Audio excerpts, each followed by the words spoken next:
Good morning everybody and welcome back to another episode of my flipping series where I'm trying to obtain the most expensive gear in pay-to-play starting from absolutely nothing. Now this is quite a tall order because some of the items are worth over max cash. I think I literally picked the worst time to start the series, but you know what, it makes it more interesting, and currently the amount of money I need I think is a bit over 10 bill. As always, if you guys are enjoying the series, I would really appreciate it if you left a like on the video. For every 10 likes I get on a video in this series, I'm going to be buying one Onyx Dragon Bolt E. So if you want to bring down just a little bit more pain, feel free to like the video. As always, thanks for watching guys, and let's get started. Alright guys, so we are starting the episode at a cash stack total of 274 mil. Just over that quarter bill mark, and we're going to make hopefully a lot more progress today. Now in the last episode, I explored a couple of interesting flipping techniques, and today we're going to touch on a couple of other ones as well. However, to start things off here, we're going to go with a simple item set combination. We're going to try the Gilded Armor Set LG, not a very popular item, but right now it looks like we could get a margin of around 200k per item set combination. Now on top of that, we're going to do a couple of my more standard high margin flips. We're going to try for the Ring of Nature and the Third Age Mage Hat. Third Age items have been kind of crazy ever since the release of the new flipping data. I'm not sure if they've always been like that or if the data has actually caused them to be more volatile, but they're crazy. We're actually also going to try for a little quick spicy raw sea turtle flip. I am still trying to experiment a little bit more with high volume items. See if we can get lucky there. And to top things off here, we're going to go with another combination item flip, that being the Bando's Hilt. And yeah, I'm kind of liking the look of that. We used up all our money and hopefully this all works out. Well, we had some pretty good success on a few items here, mainly the Gilded Armor Set, which we actually managed to retain a 200k margin, which means we just made 1.6 mil in profit on that. Very good. Also, it really didn't take that long. We also had a really good flip on the Bando's Godsword combination, getting around a 150k margin on 8 of them, plus a bit more money, but we ended up making around 1.2 mil on the Bando's Godswords, 500k on the Rings of Nature, and actually I think we lost a bit of money on the Sea Turtles, damn it. I guess we'll try those Sea Turtles at a later date. So now we're going to be going for kind of a similar selection of items. We're doing a few high margin items. In the bottom, we have a set combination, that being the Malediction Ward. We're going to buy 10 of each of those, but we also just have a good combination of some expensive items like the Anku Top, some less expensive high margin items like the Twisted Horn and the Elven Signet, and we even kind of have a high volume item, that being the Gourmet Impling Jar. Just a nice variety, still kind of trying to figure out what works best with the new system, but so far we're definitely having some decent luck. Now, once again, we got quite fortunate on kind of an item I didn't really expect, that being the Anku Top. But we ended up buying this for around 31.5 mil and managed to sell one of them for 34 mil. That is a profit of 2.5 mil just on one of the Anku Tops. Now, unfortunately, we only sold one of them, or else we would have made complete bank of this item. However, I still think we're going to get at least maybe a mil margin on the other 3, so a really good flip that we definitely kind of, well, lucked into a little bit. The Gourmet Impling Jars were actually fairly good. We got around 760k in profit, and we ended up getting around a margin of 50 GP per jar, which is reasonable. Now, as for the Malediction Shards, I might leave them in a little bit longer. I'm not really sure if being patient pays off in this case. I mean, you do get undercut on all of the individual pieces, so it often doesn't work out perfectly, but I kind of want it to, so we're going to wait a bit longer. Now, we got extremely lucky on the Staff of Balance in the last episode, so we're going to kind of shoot for that again. Maybe it will randomly shoot up 4 or 5 mil again, who knows, but we're going to try buying 4 of them for around 28.2 mil. And finally here, in the last offer slot, we're going to go for the Anku Socks. Going to shoot for a 200k margin on them, and we'll just hope that works out. Okay, I'm pretty excited about this one. I only have 2 flips to show you, but they are excellent. The Malediction Wards, we managed to get around a 300k margin on 9 ward combinations, which means we ended up making around 3.5 mil in profit just from combining 9 wards. It only took a couple of minutes and a bit of a headache, but that's a lot of money. And on top of that, we managed to sell the remaining 3 Anku Tops for a 1 mil margin each, which means that is another 3 mil in profit just on the Anku Top. So quite excellent, 6.5 mil in profit just on 2 different flips. That is looking really promising. Now, I have had a lot of luck with the combination items, so we're going to try it again. So we're going to try buying directly Spectral Sigils again, and we're going to combine those with a blessed spirit shield, not a divine spirit shield like I said last time. That is wrong for so many different reasons. Right now it looks like we're actually able to get around a 500k margin just by adding the blessed spirit shield to it. So that's looking very promising. And finally, we're going to try buying also a dragon kite shield for around 53 mil. Well, just like that, there is a really good flip on the spectral for what actually looks like around the 700 or 800k profit. Extremely good. And not to mention we also got another 1.2 mil profit on the Staff of Balance. That item has been kind of crazy lately. Okay, so there's one combination method I've kind of had up my sleeve for a little while now.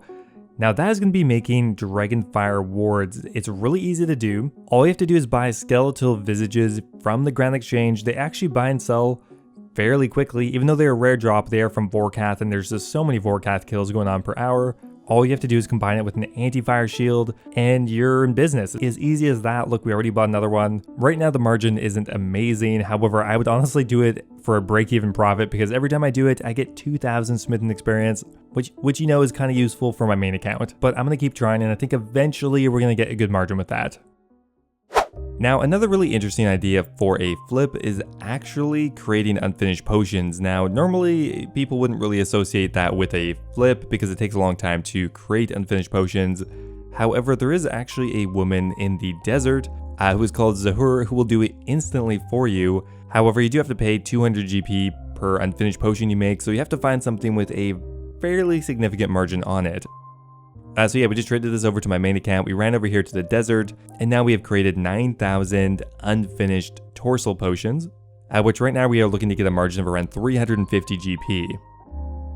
Okay, so there we go. We sold off all the torsal potions. We ended up getting a margin of around 328 GP, I think. 200 of that was a sunk cost. So in the end, we're left with a profit of 128 GP per torsal, which is actually really good.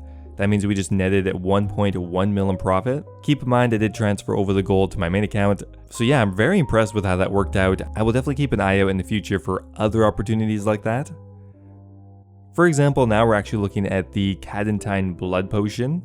You can also decant that in the desert. So we're going to try buying around 10,000 Cadentines and 10,000 vials of blood. The margin right now is actually looking incredibly large at around 400 GP.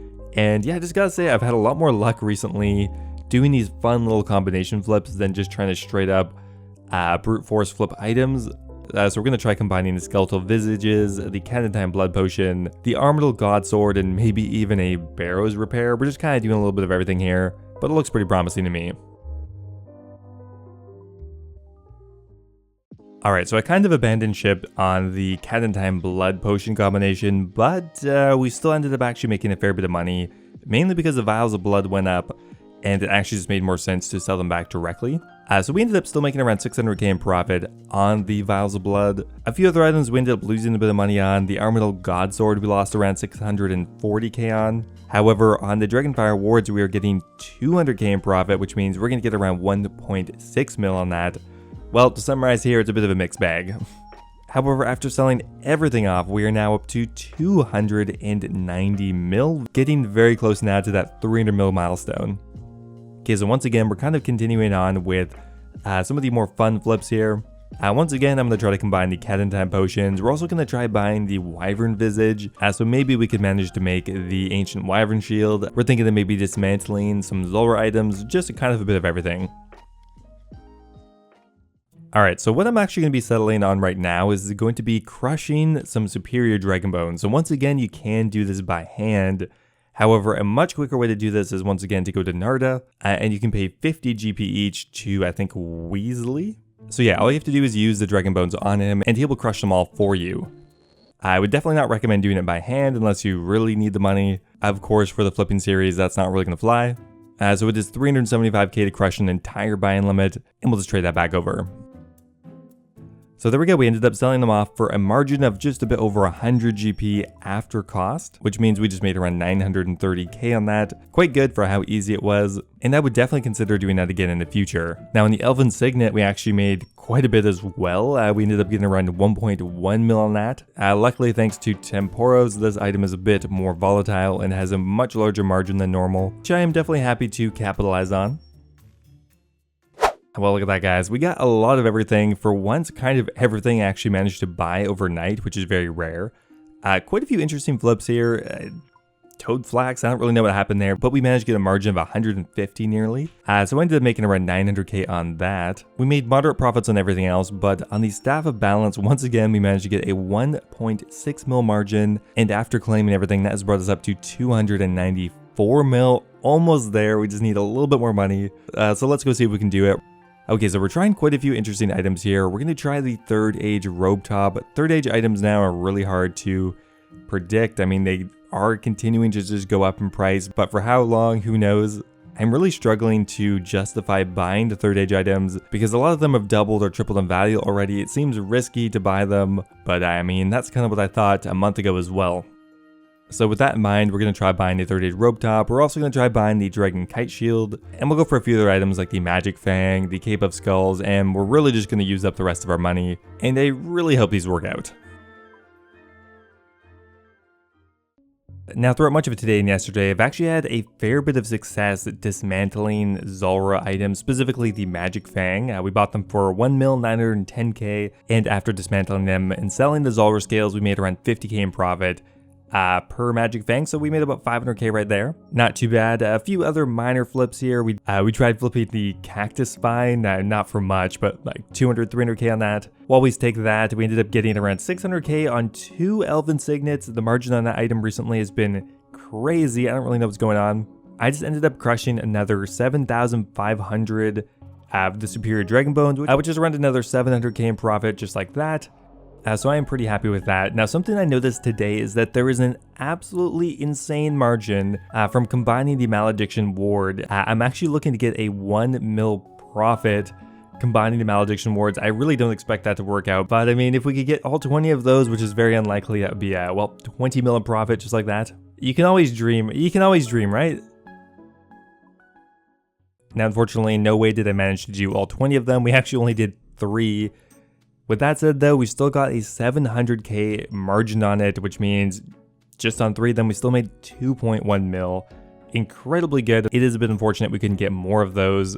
Also, on top of that, we got a absolutely massive margin on the Staff of Balance. We bought them for 24.3 mil, which means on every Staff of Balance we sell, we're making 2.5 mil in profit. I think that is by far our best item. Such a huge profit. We've already gotten 5 mil so far just from selling the 2, and we are primed to make another 5 mil after that. And finally here, we also have the Granite Clamp, which, I mean, who knew that was going to be such a good item, but we got 200k in profit per Granite Clamp that we sold off. So we got another 1.4 mil on the Granite Clamp. So altogether today, we just made a ton of money. Well, there we go. The other 2 Staff of Balances are sold off for a 2.1 mil profit on each one, which means that is another 4.2 mil in profit on that item, which means on the 4 that we bought, we ended up netting nearly 10 mil in profit. An absolutely huge flip, probably one of our biggest ones to date. I also managed to do a ton of the Dragonfire Ward, which I think added up to another 1.8 mil in profit, so just a ton of money on those 2 items. So of course we're going to do what I always do, and that is going to be to run them into the ground until they don't work anymore. And now after selling everything off here, we have blasted past 300 mil. We are actually up to 319 mil, which is really exciting. The next big milestone here is going to be, I guess, a third of the way to a bill, and then a half of the way to a bill, and at that point we'll be like 1/20th of the way to our goal. Wow, look at this one. We ended up doing 5 of the Dragonfire Wards, but we got incredibly lucky. Look at this. That's pretty much a 4 mil profit just on 5 of them. That was the easiest money I've ever made. We bought them for 13 mil 650k and sold them for 14 mil 430. So nearly a mil margin for every ward that we created. Obviously we got lucky and they increased in price while we were just waiting to craft them, but of course we were in the right place at the right time. Well, there we go. Finally, everything is sold off, guys, and we have a ton of profit once again. We have like another 2 mil in profit on the Dragonfire Wards. This item has been truly amazing. Pretty much nothing but profit on them, and they are just continuing to increase in price. We ended up buying a Blade of Saldor, although not too much on that one, only around 300k. We ended up getting 1.2 mil on the Staff of Balance again, continuing our hot streak with that item. And everything else just added up to moderate profits, but after collecting everything, we are now up to 300 133 mil, which means we are exactly, well, almost exactly 1/3 of the way to a bill, which I think is a great place to end the episode for today. So this episode was compiling around 2 weeks of footage, and I ended up making a profit of 59 mil. Not bad. Now at some point I obviously need to try to accelerate this further and further, but I do think it's going to become a lot easier to reach those higher and higher daily profits. Once I can start affording items like the scythe, the twisted bow, the elysian, those are really good items to flip, and I'm excited to work on that. Anyway guys, thanks for watching, I hope you guys enjoyed it, and I will see you in the next episode. Now before I go here, I'm going to give a massive thank you to all of my members over on YouTube. A huge thank you to Wolf the Hunt, Colin Corley, Timothy Chen, Guy Fox, Ocelot, and Kush Patel for all being subscribed at the Dragon tier. As always, you guys are awesome. Also a massive thank you to Hunter Durand, Lord Dojin, All Things Gaming, Yo-Yo Sub 89, Need My Pills, Birdbot, and Base Titch for all being subscribed at the Runelite tier. Thank you guys so much. As always, if you guys are looking for another way to support the channel, becoming a YouTube member is an awesome way to do so. You can get access to my video release schedule, get immortalized in all of my future videos, and of course, get a custom role in my Discord server. Thanks again, and I will see you next time.